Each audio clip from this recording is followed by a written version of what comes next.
লাইলাতুল কদরে ফেরেশতারা আকাশ থেকে পৃথিবীতে নেমে এসে মানুষের সাথে কি করে? ফেরেশতারা যখন পৃথিবীতে নেমে আসে তাদের হাতে একটি করে পতাকা থাকে। তারা সেই পতাকাগুলো কোথায় কোথায় লাগান? এই রাতে কোন ৩ শ্রেণীর মানুষের দোয়া আল্লাহ কবুল করেন না? ফেরেশতারা ওইসব মানুষকে অভিশাপ দিয়ে চলে যায়। এই রাতে আল্লাহ তাআলা মানুষের জন্য কি কি ভাগ্য লিখেন? আজ আমি আপনাদের সাথে এসব বিষয় নিয়ে কথা বলবো। হযরত ইবনে আব্বাস রাদিয়াল্লাহু আনহু থেকে বর্ণিত, কদরের রাতে সিদরাতুল মুনতাহার বাসিন্দার ফেরেশতারা পৃথিবীতে অবতরণ করেন। তাদের হাতে একটি করে পতাকা থাকে। তারা যেখানে সেখানে সেটি স্থাপন করেন না। পৃথিবীর সবচেয়ে পবিত্র স্থানগুলোতে তারা সেই পতাকাগুলো স্থাপন করে যান। প্রথম পতাকা স্থাপন করেন বায়তুল্লাহ শরীফের উপর, সেই কাবাঘর যেদিকে মুসলমানরা নামাজ পড়েন। দ্বিতীয় পতাকা স্থাপন করেন বাইতুল মুকাদ্দেসের উপর, সেই মসজিদুল আকসা যেখান থেকে আমাদের প্রিয় নবী মিরাজে গিয়েছিলেন। তৃতীয় পতাকা স্থাপন করেন মসজিদে নববীর উপর, যেখানে আমাদের প্রিয় নবী চিরনিদ্রায় ঘুমিয়ে আছেন। চতুর্থ পতাকা স্থাপন করেন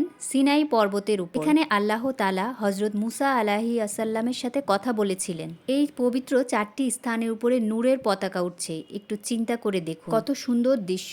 লাইলাতুল কদরে পৃথিবীর জমিনে ফেরেশতারা এত বেশি পরিমাণে আসবে, তাদের সংখ্যা হবে পৃথিবীর জমিনে যত পাথরকুচি আছে তার চেয়েও দ্বিগুণ। একটু ভেবে দেখুন পৃথিবীতে কত পাথর আছে, সমুদ্রে, পাহাড়ে, মরুভূমিতে। ফেরেশতাদের সংখ্যা তার চেয়েও বেশি। ফেরেশতাদের নেতৃত্ব দেন স্বয়ং জিবরাইল আলাইহিস সালাম, সেই মহান ফেরেশতা যিনি পবিত্র কিতাব নিয়ে নবীদের কাছে আসতেন। হযরত আনাস রাদিয়াল্লাহু আনহু থেকে বর্ণিত, আল্লাহর রাসূল সাল্লাল্লাহু আলাইহি ওয়াসাল্লাম ইরশাদ করেন, শবে কদরের রাতে হযরত জিবরাইল আলাইহিস সালাম ফেরেশতাদের একটি বিশাল জামাত সঙ্গে নিয়ে জমিনে অবতরণ করেন। ফেরেশতারা ওই সব বান্দাদের জন্য রহমত দোয়া করতে থাকেন যারা দাঁড়ানো বা বসা অবস্থায় আল্লাহর জিকিরে মশগুল থাকেন। একটু চিন্তা করুন, আপনি ক্লান্ত শরীরে আল্লাহর কাছে দোয়া করছেন, তাহাজ্জুদের নামাজ পড়ছেন, তখন ফেরেশতারাও আপনার সাথে দোয়া করছে, আপনার নাম ধরে রহমত চাইছে আল্লাহর কাছে। ইবনে আব্বাস রাদিয়াল্লাহু আনহু বলেন, ফেরেশতারা হযরত জিবরাইল আলাইহিস ওয়াসাল্লামের হুকুম জমিনের চারদিকে ছড়িয়ে পড়ে। তারা পৃথিবীর সব কোনায় কোনায় চলে যায়। এখানে একজন মুসলমান রয়েছে, ফেরেশতারা তাদের প্রত্যেকের নিকটে গিয়ে মুসাফা করে আসে। ফেরেশতারা নূরের তৈরি, তাই আমরা দেখতে পাই না।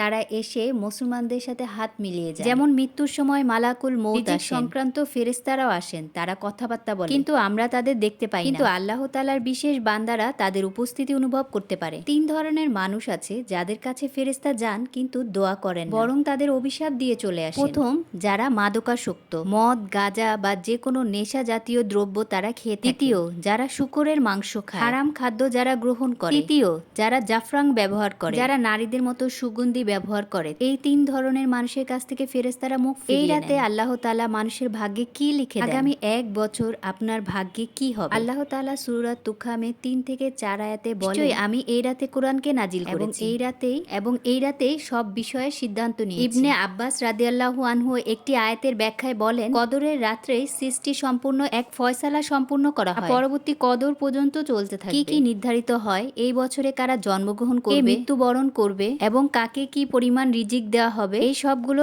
এই রাতে ফয়সালা করা হয়। হযরত ইবনে আব্বাস রাদিয়াল্লাহু আনহু বলেন, তুমি হয়তো কোনো মানুষকে দেখছো বাজারে চলাফেরা করছে, কেনাকাটা করছে, অথচ তার নাম মৃতদের খাতার মধ্যে লেখা হয়ে গেছে। তাই ভেবে দেখুন এই রাতের গুরুত্ব কত বেশি। আমরা এখন জানবো এই রাতে কোন গুনাহ মাফ হয়, ছোট গুনাহ নাকি বড় গুনাহ। হযরত আবু হুরায়রা রাদিয়াল্লাহু আনহু বর্ণনা করেন, রাসূল করিম সাল্লাল্লাহু আলাইহি ওয়াসাল্লাম ইরশাদ করেন, যে ব্যক্তি ঈমানের সঙ্গে সওয়াবের আশায় শবে কদরে আল্লাহর ইবাদত বন্দেগী করে কাটাবে, আল্লাহ তাআলা তার পিছনের সমস্ত গুনাহ খাতা মাফ করে দিবে। কারণ এই রাত্রিতে আল্লাহ তাআলার রহমতের ব্যাপক ঘোষণা রয়েছে। এই রাত 83 বছরের চেয়েও বেশি মূল্যবান। আল্লাহ তাআলা পবিত্র কুরআনে সূরা আল কদরে স্পষ্টভাবে বলেছেন, কদরের রাত 1000 মাসের চেয়েও উত্তম। 1000 মাস মানে 83 বছর 4 মাস। আপনি যদি এই একটি রাত সঠিকভাবে ইবাদত করেন তবে আপনি 83 বছরের বেশি সওয়াব পেয়ে যাবেন। এই রাতের আরেকটি বৈশিষ্ট্য আছে, সাধারণত অন্যান্য রাতের শেষ তৃতীয়াংশে বরকতময় হয়, কিন্তু শবে কদরের রাত পুরোটাই বরকতপূর্ণ। সূর্য অস্ত থেকে নিয়ে পরের দিন ভোর পর্যন্ত প্রতিটি মুহূর্ত সমান ফজিলতপূর্ণ। এতে রয়েছে শান্তি, নিরাপত্তা ও প্রশান্তি।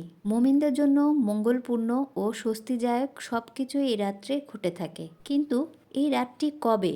আল্লাহ তাআলা এই রাতটির কথা বলে দেননি। যদি জানিয়ে দিতেন তাহলে মানুষ ওই একটি রাতেই ইবাদত করতেন, কিন্তু না জানানোর ফলে মানুষ রমজানের শেষ 10 দিন প্রতিটি রাতে ইবাদতে কাটায়। আল্লাহর রাসূল সাল্লাল্লাহু আলাইহি ওয়াসাল্লাম রমজান মাসের শেষ 10 দিনের বেজোর রাত্রিতে লাইলাতুল কদর অনুসরণ করার নির্দেশ দিয়েছেন। তার মানে হলো 21, 23, 25, 27 এবং 29 রাতে লাইলাতুল কদর হওয়ার সম্ভাবনা রয়েছে।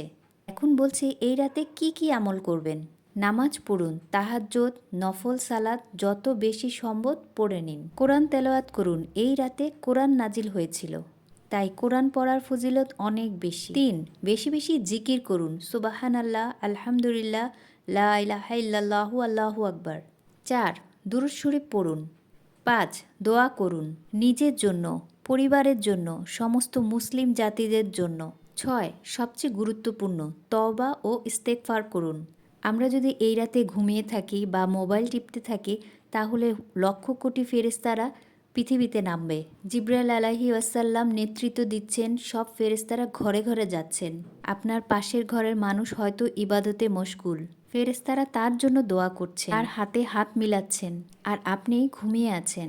83 বছরের সোয়াব হারাচ্ছেন, আপনার সারা জীবনের গুনাহ মাফের সুযোগ হারাচ্ছেন।